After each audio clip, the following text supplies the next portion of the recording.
Всім привіт, ребята, і це друга частина дороблення такого бентика. Хто не бачив першу частину, подивіться. Ну і ми з вами продовжаємо.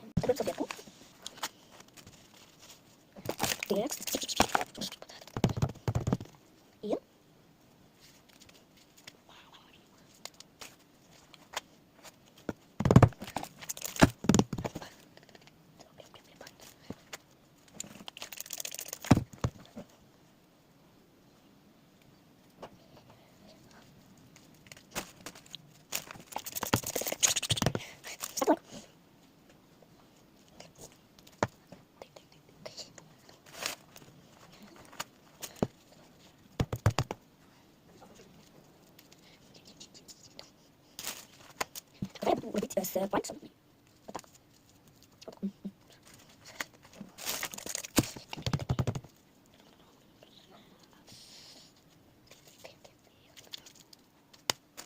Вау. Ну, це. Та от я розпилаю з палчиком.